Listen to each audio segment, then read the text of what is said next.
یہ کہتے ہیں کہ قرآن پاک کو حفظ کر کے بھلا دینے کی کیا سزا ہے؟ دیکھیں، قرآن و حدیث یہ کہتے ہیں کہ جس نے قرآن پڑھ کر بھلا دیا وہ بروز قیامت اندھا اٹھایا جائے گا۔ اگرچہ اس کی تعویل بعض مفسرین نے یہ کی ہے کہ قرآن پڑھ کر اس پر عمل نہ کرے، یہ بھلانا ہے تو وہ اندھا اٹھایا جائے گا، لیکن بعض نے اس کے ظاہر کو بھی لیا ہے کہ ظاہر کو ہم کیوں ظاہر سے ہٹیں، قرآن کسی نے یاد کیا اور بھلا دیا، غفلت میں مبتلا ہو گیا تو ہو سکتا ہے کہ اندھا اٹھایا جائے۔ اسی لیے جو اپنے بچوں اور بچیوں کو حفظ کروانا چاہتے ہیں، میں ان کو اکثر مشورہ دیتا ہوں کہ غور کریں سب سے پہلے کہ آپ کے گھر میں ایسا ماحول ہے کہ بچے حفظ کے بعد بھی حفظ کو قائم رکھ سکیں۔ نمبر 2، کیا آپ کا بچوں پہ اتنا کنٹرول ہے کہ جب وہ اسکول، کالج، یونیورسٹی میں جائیں اور وہ بالغ ہو جائیں اور وہ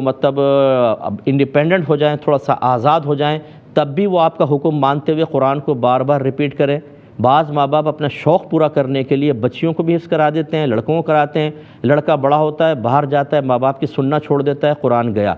بچی شادی ہوئی، شوہر ہے، سسرال ہے، جوائنٹ فیملی ہے، اس میں لگ گئی، بچے پیدا ہوئے، قرآن گیا۔ کیا فائدہ وہ آپ کے قرآن پڑھانے کا، ذرا یہ بتائیے؟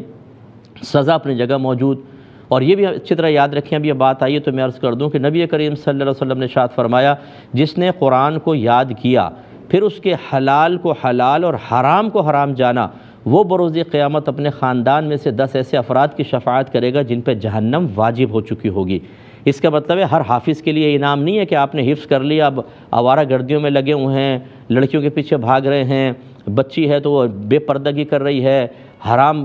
کام معاملات چل رہے ہیں، غیبتیں، چغلیاں، اور حافظہ ہونے کی وجہ سے